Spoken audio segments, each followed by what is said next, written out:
अभी आप देख रहे हैं आज एक बार फिर खिली धूप रहेगी, लेकिन ये जो आइसोलेटेड पॉकेट्स पे चांस है, लेकिन वो भी बहुत कम है। अलबत्ता अगर हम कल की बात करें, कल भी यही पोजीशन रहेगी, इम्प्रूवमेंट ऑफ वेदर और दर्ज हरारतों में इजाफा हो जाएगा। रही बात 11, 12 की और 13 की, यहाँ चांस है क्योंकि एक WD यहाँ अप्रोच कर रहा है, 11 को स्ट्राइक हो जाएगा और यहाँ फेयरली वाइड स्प्रेड रेनफॉल।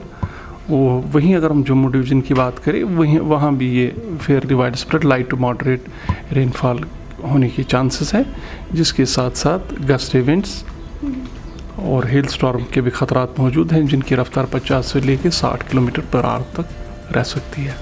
चूँकि जैसे मैंने अर्ज़ किया कि 11 से एक बार फिर मौसम ख़राब रहेगा, तो चूँकि मौसम की ये डिटेरियोरेशन हो जाएगी, रेनफॉल हो जाएगा, तो चूँकि जब रेनफॉल हो तो उस दौरान हीट वेव नहीं होती है दोनों डिविजन्स में। हाँ, उसके बाद हीट वेव के चांसेस हैं, लेकिन आपको पता है south west monsoon already penetrate कर चुका है, क्योंकि जम्मू डिवीज़न उसमें ज़्यादा इफेक्ट हो जाएगा। लेकिन पॉसिबिलिटी है जम्मू डिवीज़न, बोथ डिविजन्स में हीट वेव रहने के चांसेस मौजूद हैं। बहुत हद तक देखिए, आपने देखा यहाँ जनवरी और फरवरी, स्पेशली फरवरी मार्च पूरा ड्राई हुआ था, जिससे हमें ये जो अंडरग्राउंड वाटर लेवल है या वाटर बॉडीज़ है in the form of lakes और रिवर्स, इनकी ये जो लेवल कम हो गई थी, लेकिन बहुत हद तक ये सुधर गई है और ये जो हम सीजनल रेनफॉल देख रहे हैं उसमें भी बेहतरी हो चुकी है। लेकिन ऐसा कुछ नहीं है, जैसे मैंने आपको बोला,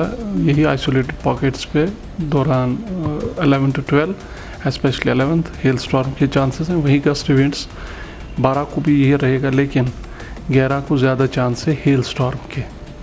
तो ये सूरत हाल है मौसम के हवाले से।